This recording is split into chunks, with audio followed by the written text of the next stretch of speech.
Breaking news. Drama! Yes, drama when it comes to Manchester United. It's all kicking off. Man United won't break the bank for him. And if Man United won't break the bank for him, they've got other targets.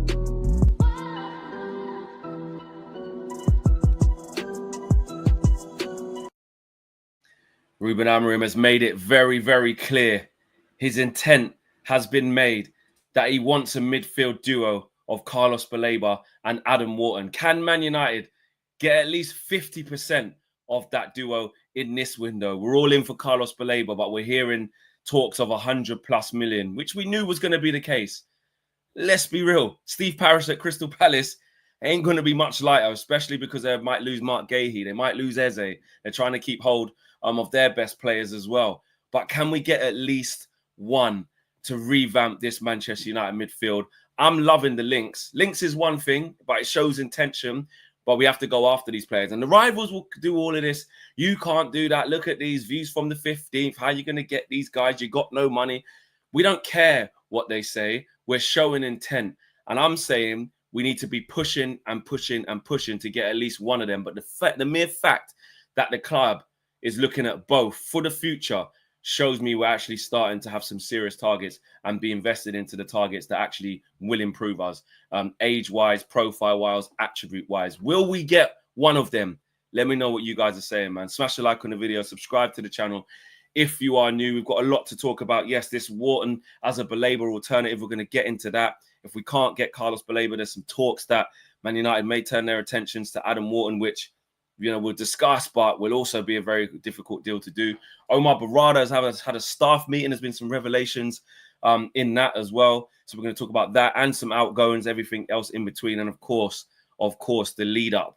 You've seen the first video go out with a whole bag of excuses from Robbie about the game and Arsenal's, prospective title hopes this season. But we also lead into the Arsenal game as well. And a little update on the bottom there. I can see it, which we saw yesterday. Of course, Sekou Kone looked like he had a nasty injury/concussion yesterday. But he's conscious, stable, and communicating with United's medical team. That was an official statement. So that's a massive plus as well, as he played in one of the youth games last night. So loads to get into, Owen. Loads. Yes, loads to get into. Be sure to smash a like on the like button, folks. We've got over 700 people watching, already over 100 likes. I think yesterday we got close to 1K likes live. So let's see if we can hit that 1K once again today. Click that like button. Be sure to subscribe. Next stop, 202,000 subscribers on the way to 250,000. And Flex, we're talking about Adam Wharton, Carlos Baleba in this window. Which one's it going to be? Who's going to be the final one standing, if you will? Oh, yes, that's called a segue in this industry. You can win up to £500,000. Here's how. Roll VT and go to other flex. You guys are always talking about football scholars and ball knowledge. Well, now's the time to stop the talk and prove it. Could you predict the Premier League if we gave you £500,000 to do it? The rules are simple. Pick one Premier League team each week. If they win, you're through to the next round. But if they lose or they draw, you're gone. Finito. You're done. Once you've played a team once, you can't use them again. So there's no rinsing out the favourites. And the best part of it is, it's completely free to play with 500 grand up for grabs. Yes, £500,000. So turn your predictions into picks. Scan the QR code or hit the link in the video description below to get involved. 18 plus, UK and Ireland only. And please, gamble responsibly. Terms and conditions apply, and full terms are in the link below. There you go, guys. That is exactly how you can get involved. There's only 2 days left. I'm just going to fly through this really quick. You don't need to spend ages on it because it's a really, really simple concept. And me and Owen are just going to go through what we're thinking for the first game of the season, how we're feeling. And I want to know from you guys as well in the chat, if you had to pick one, even if you're not playing, just drop it in there. If you had to pick one team to win in the opening round of Premier League games, taking out tomorrow's game because it starts on Saturday. Can't do from tomorrow, so you can't put Liverpool in it. But everyone else's games, who have you got as a guaranteed win? There's games like Forest, Brentford, don't fancy that. Aston Villa, Newcastle, Man United, Arsenal, Chelsea, Palace. Who else have we got there? We've got Leeds against West Ham. Like, there's a lot of games in there that are. There's City away to Wolves. City away to Wolves. Is that what you, Lil Yo? You're going Man United? Would you dare? Would anyone dare put Man United and be the first one up?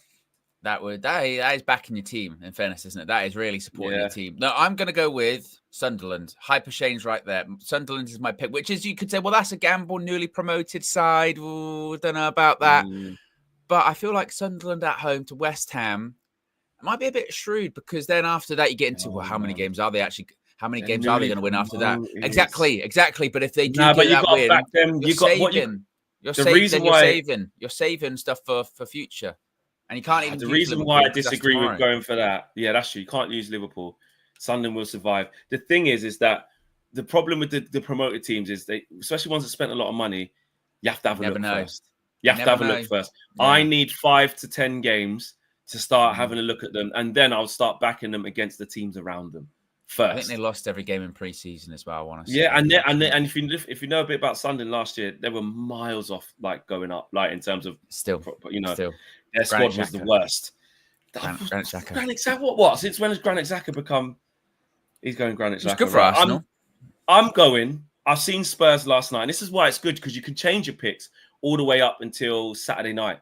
Having looked at Spurs yesterday, I tell you what, yes, they Spursed it up in the end, but they look all right. They look all right, mate. Be tired. They'll be at home against Burnley. And it's all right playing like that against a team that has a lot of possession in PSG, but Burnley, all right, okay, all right. So I reckon Sunderland. I'm going to go Sunderland, because I think it's if that gets pulled off, and then you've still got the big hitters for later on in the tournament. That's how you get closer to that £500,000 fleck. That's how it's going to be. Yeah, I'm not sure what the equivalent. I'm going to be a £500,000. Okay. All right. Cool. Well, there you go. You can win up to 500k if you want to get involved. You pick one team. If they win, you're through to the next round. If they lose or they draw, you're out. It's very, very simple. Remember, 18 plus, UK and Ireland only. Please gamble responsibly. Terms and conditions do apply, and the full terms are in the link below. Right. Let's turn our attention to Manchester United. Of course, Wharton has emerged as the Baleba alternative. I like the sign off. Yeah, it's an interesting one. Miguel Delaney writes this in the Independent, and also it's been a rumor, shall we say, over the last few days. Separate from this idea that should Manchester United not be able to get Carlos Baleba in this transfer window, which real top tier journalists are saying. Yesterday, of course, you did have Indy Kalia say that a bid was imminent, but still there is this insistence that it's going to be difficult. That Manchester United seemingly could go to Adam Wharton, which again is still a very difficult deal to do if United tried to do it. But Miguel Delaney said that United are pushing to do Baleba in this window, as Amarim wants midfielder. The next preference is Wharton, and they'd eventually like both together. Although Palace, according to Delaney, will be even more difficult to deal with on that than Brighton. Now, do you agree with his assessment on that one, Flex? That actually, you can have him as an alternative, but if anything, it's more difficult. That's more difficult to do than go and getting Carlos Baleba. Do I agree that would be harder? It's kind of 6 to 1, half a dozen, really. I mean, it will still be really difficult to get Adam Wharton, and let's be honest, Steve Parish will charge a lot, like 80s plus. Let's be honest. I think it's just a similar theme. I think we've got the evidence with Brighton of the 100+ million, and how like we keep famously saying about the open letter from Caicedo, and so there's real life evidence of not a chance. But there's a bit of evidence with Palace as well of look what happened with Elise. Was it Spurs that were in for him? Was it us? Who was it? Someone was nearly going to get him. Chelsea. They activated the release clause, and then you signed a new deal. Release clause, mate. Tell you what, Mike. I'll give you an extra 50 grand a week, for a year. Sign this, and then you can go to big boys next year. That's what he did. Went to for the best part of 50 million, and he's been unreal ever since. So yes, and in a summer where they're trying to hang on to Mark Gahey, or not even hang on really, they either want him to sign a new deal or they have to sell. And they're trying to hang on to Eze, hanging on, probably trying to find the right amount of money that he has to go for. If we then get late into the window and you sell Adam Wharton for 80, 90 million, they're in the Conference League. They want to have a good go at that. They just come off the back of winning a couple of trophies. I don't think he sanctions that deal. And Adam Wharton certainly isn't going to do an Isak. Well, you say that. We never thought Isak would. But, I can't see him down in tools and being like, let me go to Man United. He's probably securing his contract. He's having a great time at Palace. So on that sense, it is just as difficult. I wouldn't say more, just the same. Just nigh on impossible. Very unlikely you're going to get him. And that's what these are the two most sought after players in the league. Yeah, and also as well, I think with Palace players, because obviously there has been that situation where they were demoted from the Europa League to the Europa Conference League. I think there is this kind of feeling of, the world's against us. Let's stick in it together for a year. Exactly. Do this. We should have been in Europa League, and it is bullshit that they're not in the Europa League. But they're in Europa Conference League. Who knows? They might even be considered one of the favourites for Europa Conference League, given the level of standard in that competition. No, I think they will. I think they are. And people won't want to go to Palace, to play, and they can make it difficult. And Oliver Glasner's got very good European pedigree. He's won the Europa League with obviously Frankfurt, so they could still have a really successful season. And you could kind of say, look, stay another season. You won Palace the FA Cup last year. You're part of that winning team. You can lift a European trophy. Look how big it was for West Ham when they won the Europa Conference League in terms of what it meant to them, what it meant to the fans. So, yeah, I do think there is this kind of feeling. Yesterday, there was initially reports about Mark Gahey going to Liverpool, 35 million. Then by the end of the day, it was reporting that it's actually, if anything, more likely that he was going to see out his final year of his contract and probably go on a free next season. With that being the case, again, he might want to be like, I'm going to be the captain. I lifted the FA Cup, lift European trophy. That's a big deal for Palace. So I can see the why people would go. If anything, actually, that's more difficult than getting Baleba from Brighton, because Brighton do have a price for Baleba. I don't even know if Palace have one for Adam Wharton just yet. So I do think he'll probably end up going next season. There were rumours and rumblings of like a gentleman's agreement that he would leave next season. I don't know for what fee. But what is interesting, Flex, is that with this Carlos Baleba stuff, obviously you did the video yesterday from about the Indicalia report that came out and said that after that board meeting, a bid was imminent. And I explained this on the Football Flex last night when I did the watch long for the Super Cup. When we were doing that video and we were getting it up onto the channel, we were a bit weary, weren't we? By the time we get this uploaded, someone would have come out and said that it's bullshit. Someone will come out and say, yeah, it's not true. Yes, he got the first thing right. David Ornstein shouted him out, and I saw David Ornstein put out the he was on a podcast, the Football Agents podcast, and he was asked about referencing Indicalia, and he said, look, I don't really know the law surrounding. I think so. Yeah, he goes, I didn't really know the law surrounding the account or anything like that, and I don't really, participate in it, but I checked it out and it was legitimate. So it's the right thing to do, is to say they were right, they were first. So he's co-signed it again. Yeah. So to your point yesterday, you can't, until someone says otherwise, you can't poo-poo that, report, because they got it right before. So their source on that, maybe not other stuff, but certainly on that story, would appear to be legitimate. And what was fascinating with what happened yesterday, like I said, we were thinking, by the time we put it up, someone would have gone, that's not true, we've not heard that, blah, blah, blah. But no one said anything. No one shot it down. No one co-signed it. But also nobody said, no, but no one said, no, that's not what we've heard. Yeah. We just heard nothing. We heard absolutely zero. To co-sign it, you have to, for someone like Romano or Ben Jacobs or David Ornstein, whoever the journo is going to stick their head above the parapet and say they've heard different,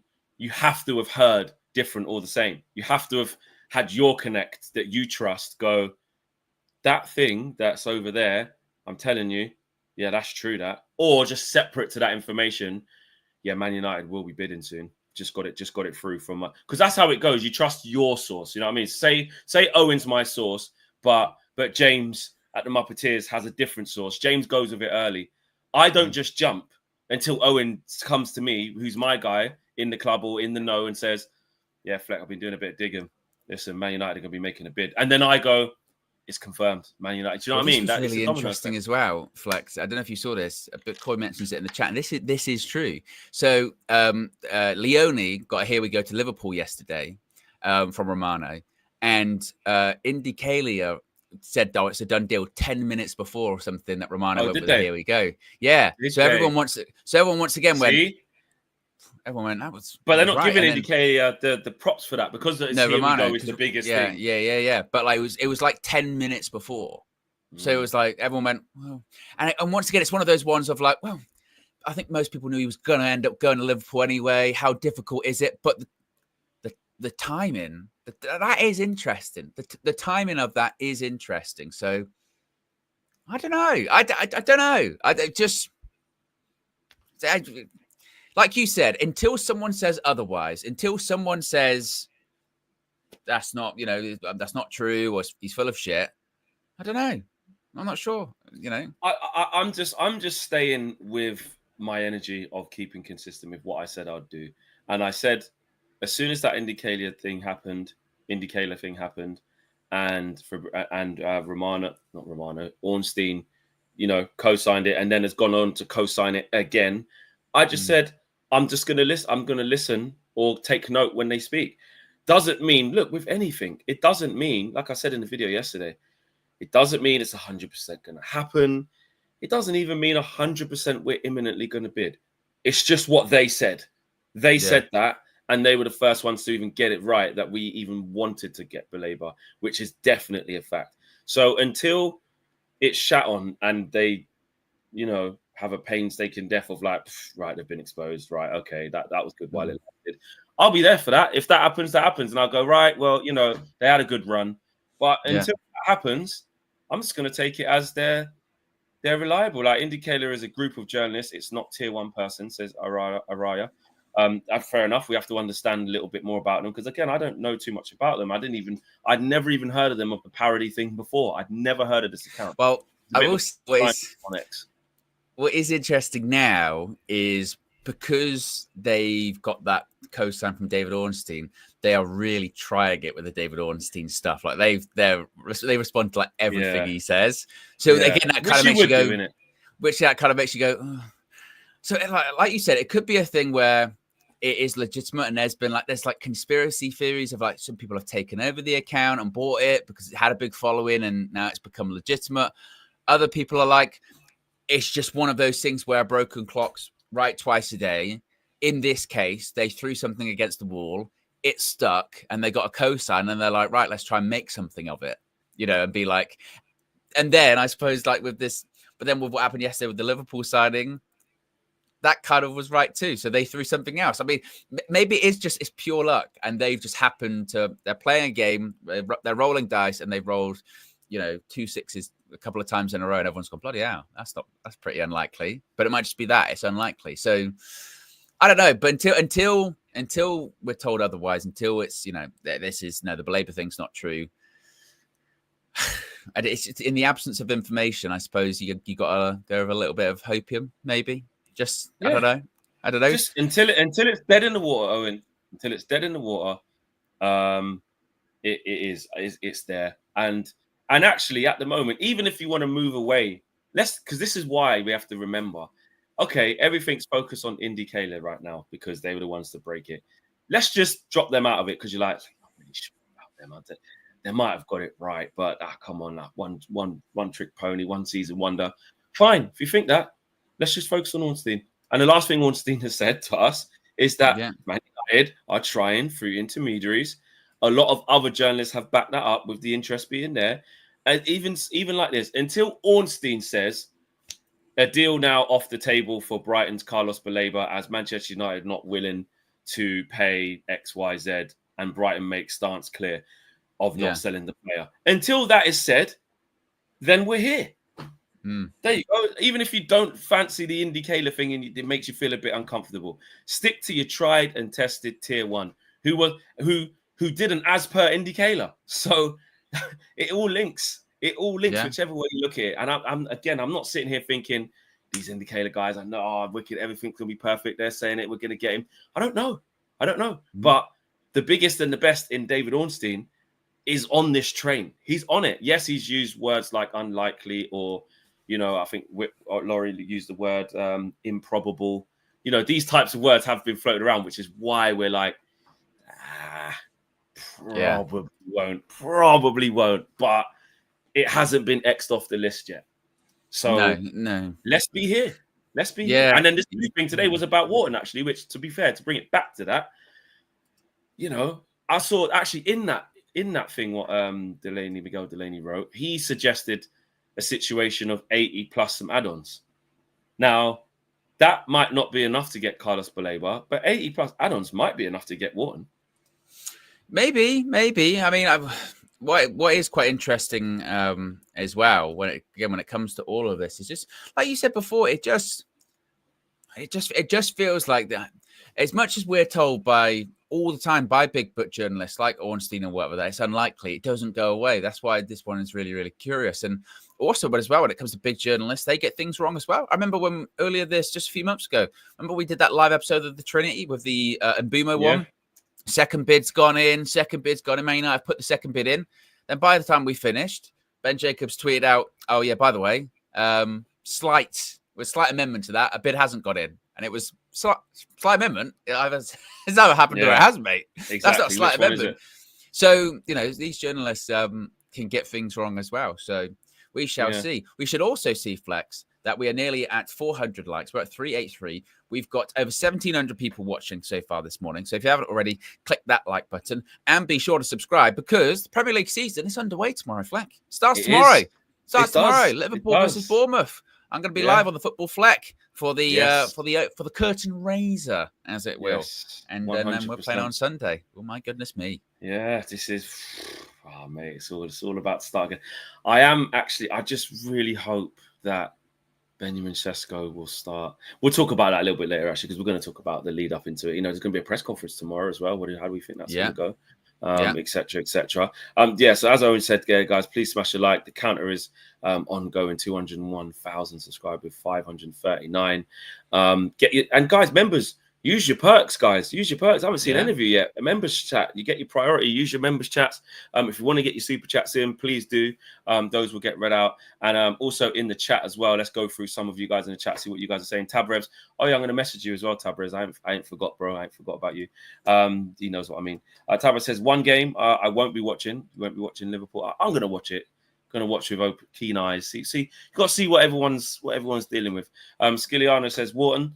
Wharton, I think, should arrive first. He can dictate a game and will complement Kobe and Bruno as a central midfield partner. Thank you. Says thank you as well for having a chat. Says Wharton is a good squad player and moving in the right direction. And says Sism, I'm going to say.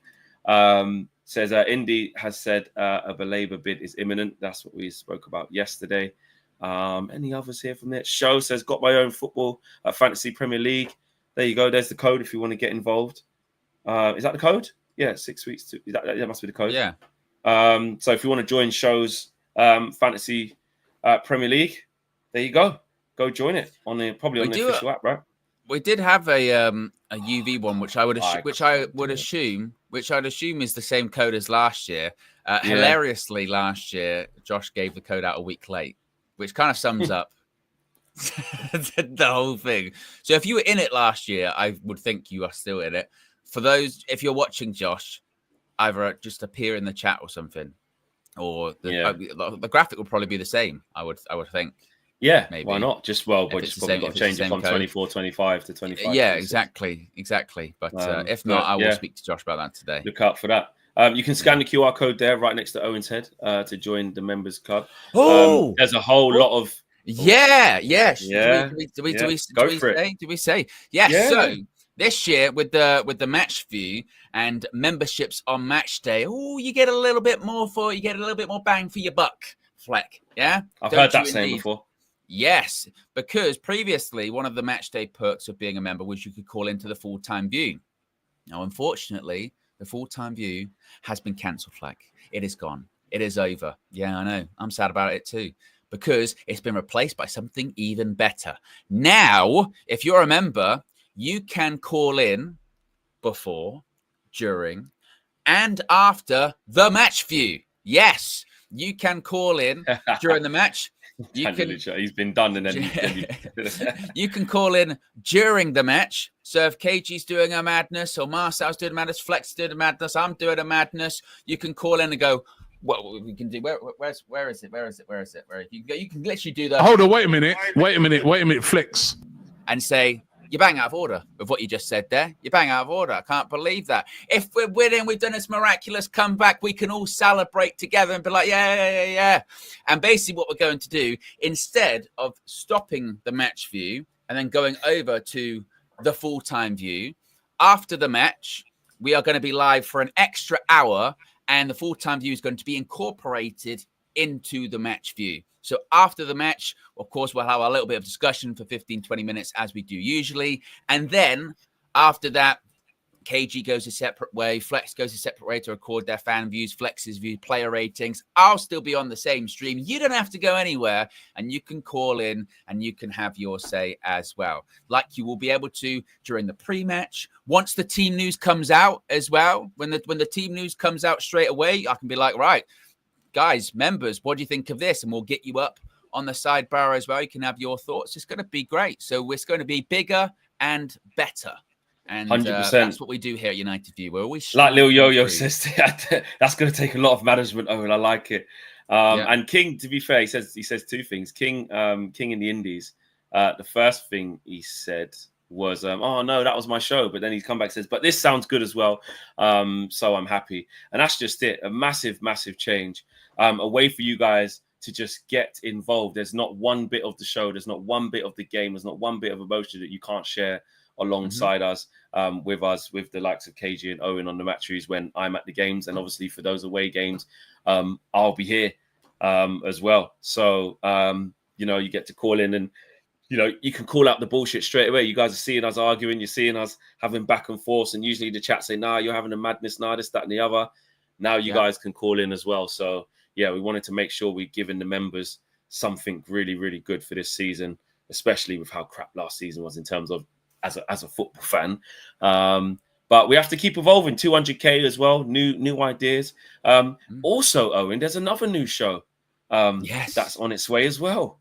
Yes, every Thursday at a time that's yet to be determined, probably 6 or 7 in the evening, there is going to be the return of a revamped Trafford Talk, which is going to be myself and James from the Muppeteers. Yes, on Thursdays in the evening, we're going to be discussing everything, maybe some tier 1 sources from James, maybe some transfer news, player news, previewing the weekend as well. Just because we're not playing in midweek doesn't mean we can't have new actually midweek shows as well. So that's going to be a regular Trafford Talk Thursdays. It's going to be James and myself. Yes, as Bam says people have been asking for it. They say you looking like, they say Owen and Evil Owen. They do say that. Exactly.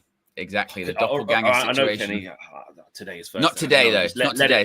Beginning next week. Beginning from next week. From next week, we're going to have Trafford Talk. That's going to be back as well. And when we were chatting about with the match view and the members, we really liked the idea of having this possibility, and that's what it will be. There's no, if by the way, we must stress, if you do call in or whatever, there's no guarantee you'll get on or anything. Yeah. Well, it's going to be packed as well. It's going to be packed. So there might be a situation where the lines get completely filled up and we have to move people out to come back in. But we'll work with it. It'll be a work in progress. But we really like the idea of like the team news coming out and being like, right, let's go to what do the members think about this? I can't believe he selected Dallo here. That's completely wrong. Or I'm really happy this guy's getting an opportunity here. Or we can go to the calls at halftime or right after Onana puts a clanger. Guys, what do you think about that? I can't believe it. Or, Šeško scoring a hat trick. I told you he'd be good.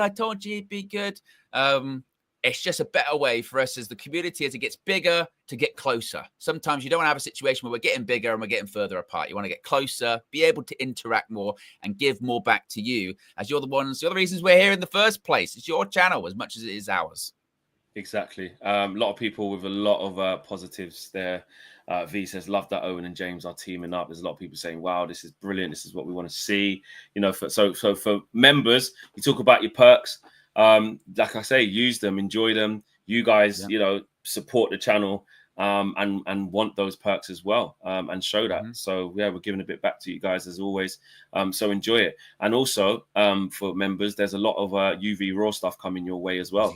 A lot of unseen footage from tour and an alternative angle as well, because we have a 360 camera which was heavily in use, which didn't make the edit for a lot of the vlogs and a lot of the stuff that we did, but again, it's perfect. So when you're seeing me interviewing players, we've got some great shots, some great alternative camera angles where, again, if your phone is compatible, which your Flecknology should be, by the way, where have you been, you can scroll around. You know those 360 videos that are filmed in 360? You can use your phone and have a look around and see what we saw, plus what was behind me, and players leaving, players coming I didn't even get a chance to speak to because they were over that side. You can literally scroll across. There's some great stuff coming your way as well. Big up to you, Rich, as well. More members, more voices as well. Big up to you. Let's get to the super chats.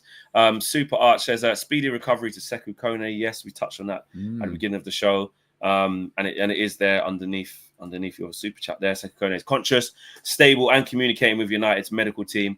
He has been taken to hospital as a precaution for further checks. So it seems that he's all good. Just going through his checks to make sure that's the case.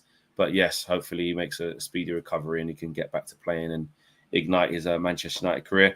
Abhishek says, would you have Coca-Cola to replace Snapdragon on our shirt if they sponsor the Baleba deal? Imagine CR7 still being here and doing a press conference. Yeah, he wouldn't have done that.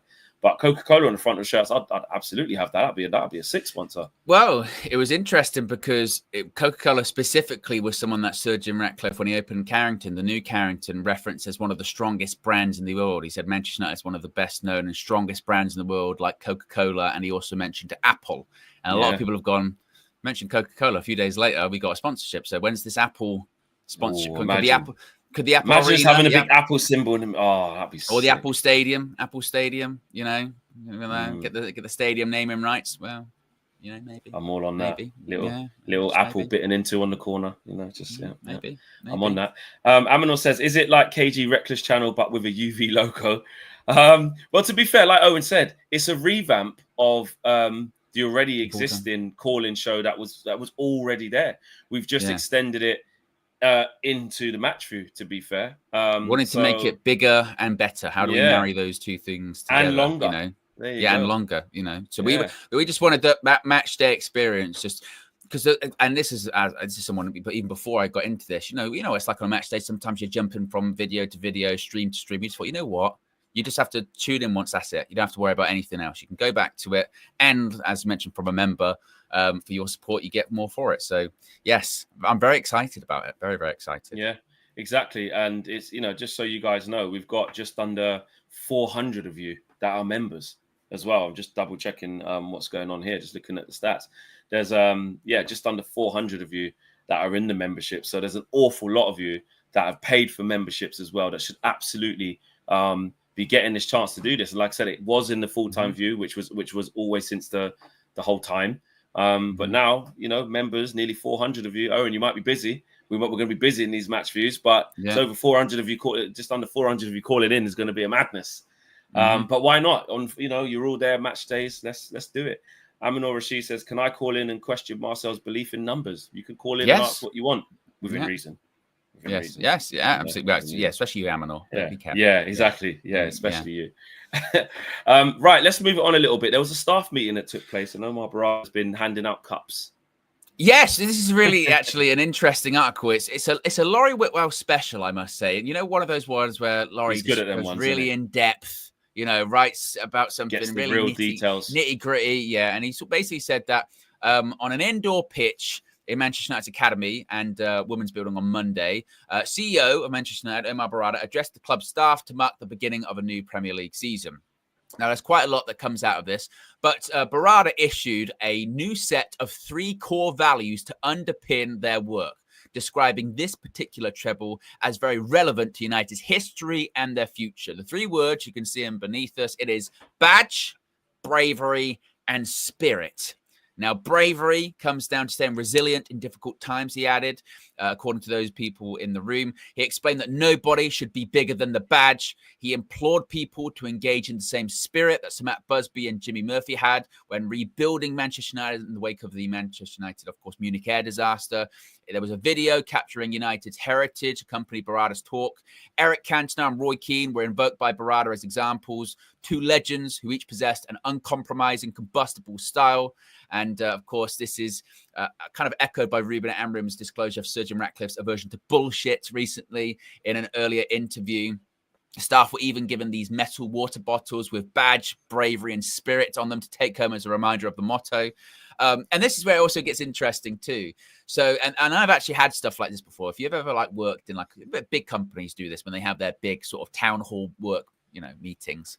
And then they go, right, you can scan a QR code, or if you download this app, you can send some feedback to us anonymously. They always say it's anonymously, and people go, yeah. People go, oh, I don't know how anonymous, but we'll see.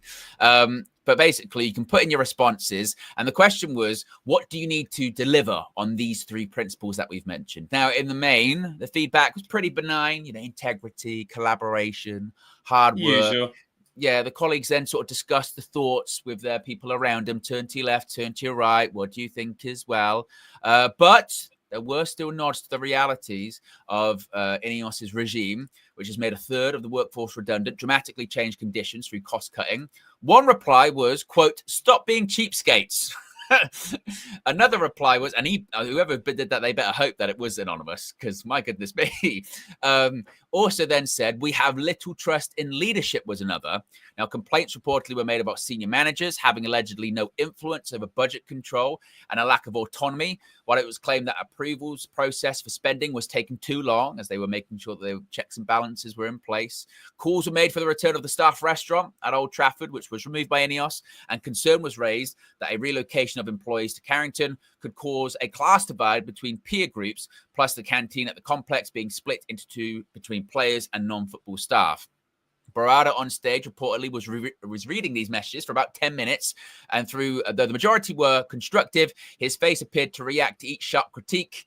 Interesting, he said afterwards. He just interesting. Yes. But yes, it was more of a bit of that. There were some other interesting bits as well.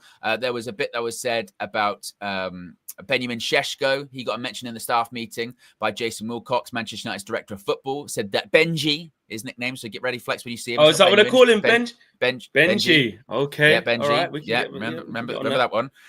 Said that Benji had shown tremendous desire to join the club, claiming he rejected further offers of a higher salary from Newcastle United, even after he agreed personal terms at Old Trafford. Jason Wilcox name-checking Newcastle United, saying, they offered more money. He said, where's Matty Renton?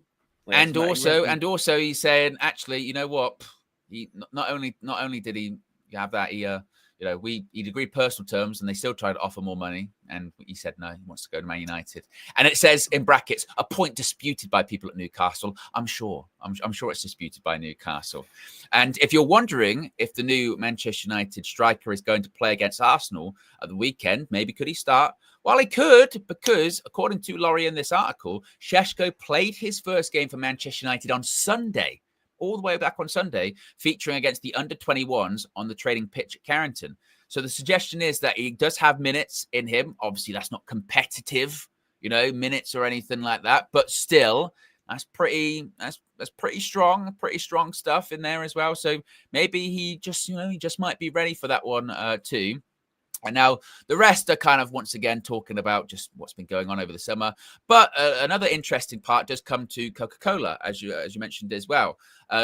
And Mark Armstrong, who is the new chief business officer of Manchester United, came from PSG back in February. He came in and spoke with the staff. He made a good impression, according to the report in his speech. And he brought up all of the arms of income under his remit, which of course includes sponsors. Interestingly, he told staff that Manchester United were on the verge of announcing 3 new partnerships, and his team across the last 5 months, he's only been in situ for 5 months, across the last 5 months had agreed £70 million worth of deals.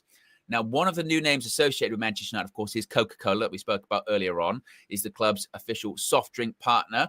The deal was announced on Wednesday, 2 days after Armstrong spoke, and is understood to be worth around £1 million per year. So it makes you wonder, going, we've got two other big announcements to come. Well, one of them saying that Man United just said this now. So this is the new official partner of International Business Payment Solutions. Whatever that means. But they're saying it's worth £70 million. So does make you wonder, like, is there going to be like a big sponsorship announcement coming? If they're saying 70 million, surely that's going to be, I don't know. Well, I don't know. You're right to say it like that. I don't know. I don't know how this is gonna go down. But it's only a good thing that, you know, we're announcing more levels of income. I mean, more revenue streams. That's what it's about. Multiple revenue streams, right? Yeah. So we have to wait and see what that means for us. Is that just why we was able to do what we've done already so quickly, because we knew we had this? We don't know which way round it's going to be, but good. That's your jobs. Do your jobs. You know what I'm saying? Go and get sponsorships. It's like I always say, you have the badge of Man United, so going to sell that, even in tough times. Brand. It's a strong brand. You've got a leg up just for the fact that you work for Manchester United, and that's who you're trying to promote.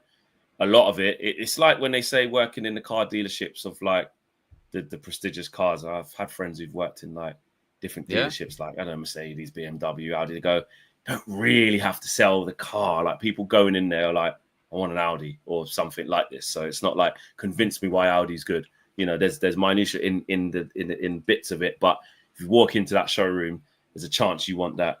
James did say they were sorting out deals on the American tour. Says Grandpa. Yeah, I saw that. I saw that he mentioned that yesterday, saying that when the Coca-Cola one was now saying, you know, more to come. He had heard that, you know, a lot of them were coming, and this was something that we had spoken about previously. I know that sometimes as United fans, we do kind of roll our eyes a little bit when we hear this, like, you know, this idea of sponsors, because we've been so commercially focused for the past decade to the detriment of the club, right? We've never had a problem with revenue or income or sponsorship or what have you. But like Sir Jim did say when he's opening Carrington, it's the main, like I said, the brand is really strong. We should have some of the biggest sponsorships in the world. The fact we've been able to attract Benjamin Šeško basically off reputation alone. That's all it is. The first thing he said was talking about history. Volumes. Yeah, and again, it's not even money, because Newcastle offered more in every aspect, and he still said no. And they've got Champions League football, right? So that just goes to show how strong it is. So we should have these huge sponsorships. That's why we're able as well to go out and spend money on people like Benjamin Šeško, because we've got these huge revenue streams. So yeah, we should be going out and getting them, and that is really, really encouraging. I do think, you know, with that one, just to focus on Šeško a little bit there. So they're saying, right, he actually played Sunday in the against the under 21s.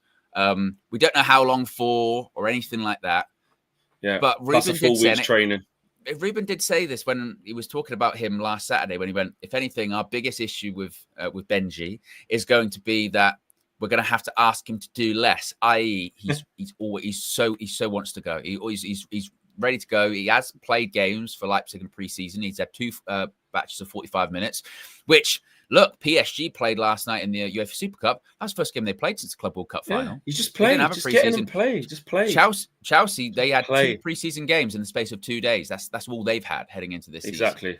So yeah, they had the games really quick, didn't they? Was it 2 games in 2 days at Stamford Bridge? 2 games, 2 days. Yeah, it was against Ten Hag's Leverkusen, AC Milan and AC Milan. Oh yeah, and they mashed both of them up as well. Scored 4 in one of them and 3 in the other. Yeah, 2 games they'd had. So he could start on Sunday. We can't rule that out. No. I think we have to be ruling it in. We have to be starting it. We have to be. Like, I don't care how long he lasts. If he can only do a half, or you pre-organize it that he can only last 45 minutes. Even like when you read up about Šeško and you see his injury record, and like you say, you listen to Ruben saying that he'd be able to push through the barrier, might give us 60, 65, go into halfway through the second half. Yeah, surely, you know. And listen, he might be really rusty. It might not be great. He might struggle. Who knows? And then the 001 is out. You know what I'm saying? But I don't care about any of that. Like, we've needed a striker. We've needed someone of his quality. You know, and he's got to get going. There's no better way to get going than just get going. And the thing is, it's not like there's another game in 3 days, so you give him another 4. Exactly. Like, you play him 65 minutes. He's got a whole another week to rest again before we go to Fulham, is it? And then, then there is a midweek game. We've got to go to Grimsby, actually. Guys, the draw's been done in the Carabao Cup. I know, second round. How mad is this? We're involved in the second round. We're not used to this. We're not used to that. We're not used on round 1, I was covering for William Hill because I'm part of the TalkSport show. They're doing Final One Standing as well. And I was catching up with the latest odds as you do. And it was all about, loads of Carabao Cup action, first round. You know, you've got who's that team that beat Ipswich? But not Burton Albion. Well, I don't even know, because in fact I don't even pay attention. Yeah, to you won't pay attention. Well, that's what I'm saying. Here's what I'm saying. So tell me, someone put in the chat the team that knocked out Ipswich. Was it not Crawley? Bromley, right? Bromley, South London. You know what I mean? They've done Ipswich on pens, bro. And it's a massive deal. Ipswich just dropped down from the Prem Championship team. Yeah. Bromley are I don't even think they're League Two. I don't think. But got to be in the Carabao, yeah. So they must be they're in League Two. They must be League Two, right? They're in League Two. And you go, I got to start paying attention here. We're in next round. I wonder who we're going to get, and the chances are you're going to get someone way off it. You know what I mean? So Grimsby are in League Two, and it's away as well. So I mean, we don't need any early embarrassment or any. And also in the Carabao Cup, we don't need none of that. Also, as well, you know, we're not. Well, last season certainly, we're not above losing to Grimsby away from home. Like, you know what I mean? Like because Liverpool lost to Plymouth.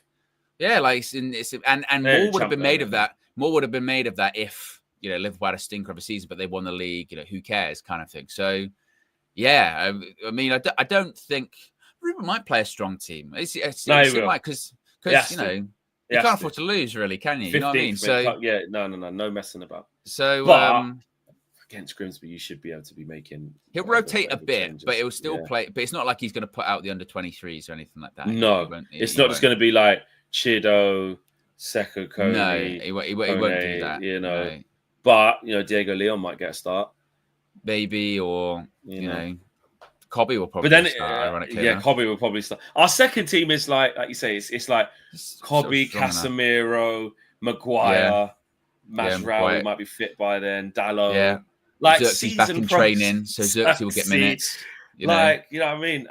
Who else would play? It'd probably be like Bayern Deer in goal. It'd be like Bayern Deer in goal. Back three of like Aiden Heaven, Maguire. There you go. And then the right centre back could be anyone. Evening, could be like it could be Masraoui. Still could be Lenny Oro or something. Yeah. Then you get Frederick Dallo. Dallo would definitely play. Yeah. So I mean, it should still be Bruno enough. Will still play. Yeah, Bruno will still play. It will still be. It should be enough. And if it's not, we've got to pack up this. If that happens, because it's on the 16th, 26th, and it's like you said, days. there's no we're just focusing on the league this season anyway. No.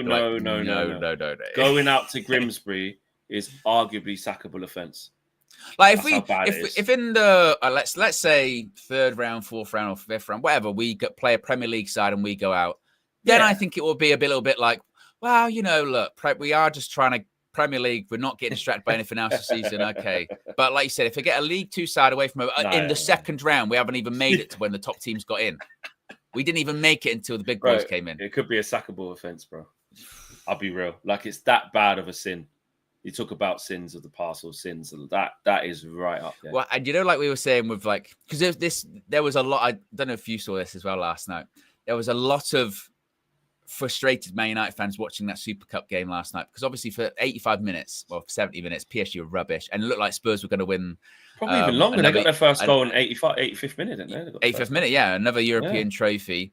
And a lot of United fans were watching that going, like, that Europa League final, we were shit. And Spurs were rubbish in that game as well. Such a bad game of football, and they just literally won it by just determination. We just couldn't even be bothered, and we were sort of like, there was this thing of we should be in this game against PSG. This should have been us. We should have. And they were showing that same determination against PSG actually, because I was looking at it. Going, well, this is how you play with wing backs. What Spence was doing and Porro was doing, they were so high, aggressive. I was like, why don't we just do that? And the other part, Flex, and the other part, this is everything. Thomas Frank has come into that team and got a system. We play with back for whatever, and immediately made a difference. It clicked it. You know what I mean? Don't get me wrong. I know, 2 new players, I know you could say obviously players maybe a bit better suited, but the reason I was saying this during the watch along on the Football Flex last night, Thomas Frank, someone said to me, "Oh, do you think Spurs could be in a bit of trouble this season because they've lost obviously key players and they've got injuries, so they're going to struggle?" And I said, actually, you know what? Thomas Frank is exactly what they need, and the reason why I said that is because Spurs are shit and some of their players aren't great, but Thomas Frank knows that, and he's not one of these coaches that goes, "Well, this is how I play, blanket. If you can't do it, piss off." He plays to every player's strengths. His point of view is, these are my players. What players have I got to do certain things? All right, this game, I'll play over back 4. That game, I'll play over back 5. This game, it'll be 4-4-2. This game, it'll be this. What's the best way to play against PSG? Well, I'll play this way. We're going to play out from the back. Probably not the best idea. Let's go a bit more direct and let's go for set pieces. That's what Thomas Frank does. In this game. Really well. That's what he does. And I think that will be perfect for him. And I thought last night, even though it's Spursy and of course they screwed it up, but it's a really good example of a manager that comes in and adapts. And I think in a weird way, this is why when you had that conversation with Robbie and it went out yesterday about, which managers are under pressure. And Robbie, to be fair, did say it very well. He said, well, it's different kinds of pressure. The pressure on Arteta is you've got to win something this season. The pressure on Ruben Amorim arguably is bigger in the sense of you don't have to win something, but you've got to show us anything pretty quickly. Your time's kind of up. Like we've got if we have a start to season, which we don't win the first 3 games or something, you're in massive trouble. Like you're screwed. Yeah. We're expecting something. And when other managers come in, and we saw it last season with David Moyes as well, he came into Everton and they started doing really well. Whenever a manager comes in another club and does that, it puts extra pressure on Ruben Amorim because they're going, when is it gonna click? When is this gonna happen? So I thought last night was really interesting in that regard. And here's hoping. I'm not putting too much emphasis on that Arsenal game at the weekend because, and this isn't me trying to get ahead of us losing. Any team in the Premier League can lose to Arsenal, even at home on the opening game of the season. Any team can. Like, that's a fact, isn't it? Arsenal could go to any team in the Prem and beat them, unless they're Man City for whatever reason recently. Yeah. But Arsenal can do that, right? So if we lost at the weekend, that's not one for, well, this isn't going to work out with Ruben this season, because Arsenal can beat anyone. The real one is those 2 games after. Fulham, Burnley pretty much have to be 6 points. If they're not 6 points, immediately into that international break, he's under massive pressure. Immediately. Yeah. And so that's why, like, at the weekend, obviously, I'm excited. I'd love for United to get a result, and I hope we do, because Old Trafford would just be bouncing, and there would be this feeling of last season was last season. All right, we're ready. And such a big confidence boost to beat Arsenal first game of the season. It would be massive, but if the result doesn't go away, as much as people don't want to hear it, it's not the end of the world. It isn't the end of the world. It's not, especially first game of the season. Because Arsenal are good. You can lose the first game of the season and still have a very successful season. It's those 2 games afterwards. The 2 games afterwards, they're the ones. It's minimum 6 points. They have to. And if you're being slightly pessimistic, like you say, minimum 6 points and anything else is a bonus. If you can nick a draw again, I say nick it, we're at home, but if you get a draw against Arsenal, then great. So you're going in with 7 points. But if you lose against Arsenal and get to the other 2, which is away at Fulham, which is always tough, but we usually tend to win it. But you go, all right, good. Then Burnley, you should be beating at home. So into the international break, you should be having 6 to 7 points. You're going to be up there because the maximum is going to be 9 points. So you're going to be where you need to be if you're on 6 or 7. You might be 3 points off, where other people are, but that's fine. Because I listen, I know the whole calorie counting or point counting or this, that. We got to do it from early, because as soon as we start dropping out away from people that are 5th, 6th, 7th, it gets a long period. I remember we did it last season, didn't we? Remember last season when, like, in that first international break, like, can't get rid of Ten Hag yet because we're still only 3 points off the top 4, and that's stupid. You can't do that. Then it was the next one. Oh, well, people are calling for Ten Hag's head. We're only 9 points off top 4. That's a couple of wins. We'll make it up, and we never did. So the point is, and we got worse. So the point is, never have this assumption of we're only X amount of points off here, because there's no guarantee you'll make that gap up. There ain't. There's no guarantee. So we've got to start on the front foot. And honestly, there's no better way. Obviously, football's football, and you never know. But there's no better way to set the season up. If you can go all in against Arsenal, leave everything out there. You've got a whole week to prepare the next game. As does everyone, because there's no Champions League or no nothing yet early in the season. But you put it all in, and you get that result. give the fans like start on that foot of like, we really have put last season in the past. Here's a big performance for you. We haven't seen one of these for ages. Let's give you a big performance. You know, the last one of those was, we didn't win, but it was Liverpool away was the last good performance we had. And then I think before that it was City away, which was a good performance, to be fair. And we ended up winning in the last couple of minutes. But, you know, at home, the Villa, the season was so over, it doesn't really count. What's the last good performance? Have we seen a top performance at home against a big team? I mean, probably Arsenal. We drew. Well, yeah. In the Prem, and even at Arsenal. In the Prem, I mean, in the Prem. Even should have won that. Game, we would. Well, I don't know. Should have won. We should have won that. That last Arsenal game where we drew 1-1. We were better. We were better, but still, I don't know. It was down to Ray why we didn't win. That was good. The best was that a good performance? Yeah, that was a good performance, Owen. Mate, we were the better team for like, especially in the first half. Arsenal was knocking it. I feel like the bar. The second half we would have won. Nah, second half we were good against Arsenal. Guys, are you going to back me up in the second half against Arsenal? We were on the front foot. We were good. We should have won that game. It's just finishing let us down. No. What are you guys saying? Let's wait for the chat to catch up. I thought we were good in that game. Second half. Fair. No. But I also think the fact that we should have won, bar is low. Yeah, it's a bit of both. I think it is a bit of both. You know what I mean? We're like, well, what is our barometers? But clutching at straws, you can say the bar's low, but you can say a good performance. Like we played well against Arsenal. What I will say. Someone said it here. There you go. I see, Owen, I'm not placing too much emphasis on the Arsenal game. Also, Owen, if we don't get a good start in the first 3 games, Amorim will be under pressure. Owen is always ready to pressurize Amorim. Well, I push back on that because, like I said, if we don't win at the weekend, say we lost, but we played okay, like you said, you know, like we played all right. We go, I'll tell you what, finishing again or whatever. It's not the end of the world.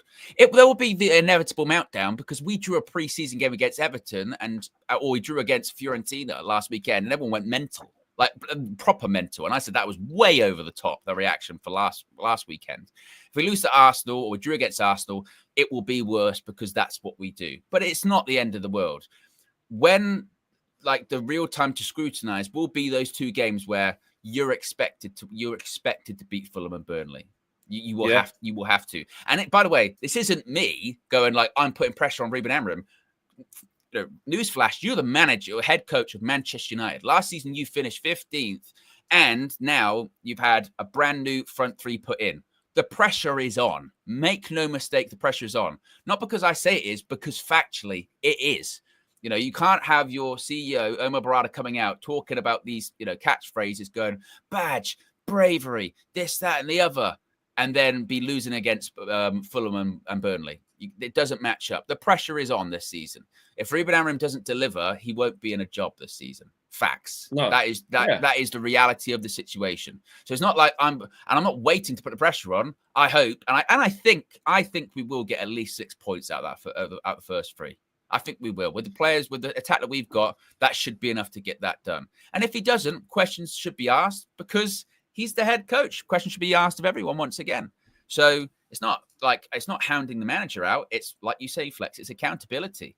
This is what you're expected to do. You're at Manchester United. The last thing I want to hear is Ruben Amorim having to be in the press conferences again going, look, I'm telling you it's going to work. I can't give you any examples why it's going to work. You can't use that again. It was mad enough the first time around. So here's hoping. But, you know, front 3, added goals into that team, I think will be enough to get us over the line. But the pressure's on. Of course it is. You don't become the United manager without having pressure on you and then finish 15th and have money spent. Good grief. Yeah, no. It is exactly. Oh, and I'm just watching these highlights back at goal against Arsenal. Fucking hell, Raya, man. He's had a stormer. He did. I do remember in the second half because I think it was pre-match. All these chances. So I remember. Oh, Delict as well. Look at this. Pre-match, I said that David Raya was one of the best goalkeepers in the league and maybe the world. And I actually got a bit of stick for it. No, he's not. He's rubbish. And I went, no, he is. It was the Hoyland one, yeah. And Declan Rice had to come back and tackle him, and Raya gave it away. I mean, we should have scored. Yeah. Then there was that one, Mazraoui. Look at that. Oh, what a save from Bruno! And then it bounces back, and he runs back. We should have won that game. What a game! What a game. But anyway. But hopefully difference is, we got attackers this time round. Yes, we've got Mbeumo, exactly. we've got people who Cunha. can finish. And after last weekend, intensity. the concern about not having a focal point, we got that. Exactly. We got that. So we got it there. Throw him in. I really hope so. I so hope so. You got to throw him in. Just to give everyone a lift and you just got to put him in.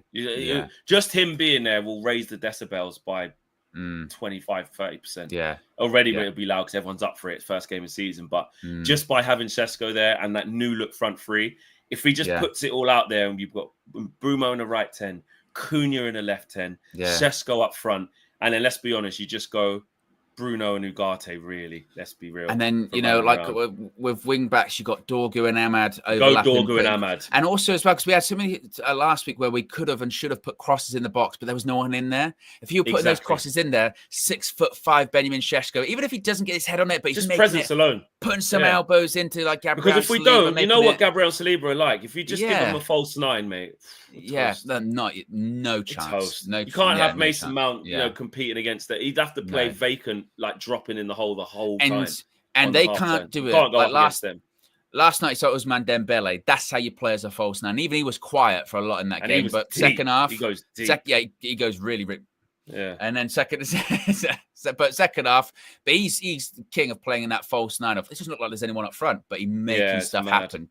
So we don't have anyone that can do that. We're not. No way. So exactly. It's got to be Šeško. Well, got to be. There you go, guys. Big up to each and every single one of you. Hopefully, there's some breaking news throughout the day. And if there is, we will bring that to you. Smash the like on the video, subscribe to the channel if you're new. Make sure you go and support the Football Flex as well. Go subscribe to that. Owen Wrestle News 3655. There was a QR code just there as well. That's gone. And everyone's channels as well. Go and show love there as well, and get your UV merch as well. So there's loads going on. And remember all the new perks that you can use. There you go, right on cue. Members Club. You join it then ahead of the Arsenal game, so you can have your say before, during, and after the game as well, and really get involved. Take care, guys. We'll see you on another episode or another episode. Do we have episodes? Like a TV, another episode? Nah, we'll see you on another show. See you on another show back tomorrow. Very soon. Back tomorrow. It's not episodes. Episodes a bit formal. We're out of here, guys. Peace.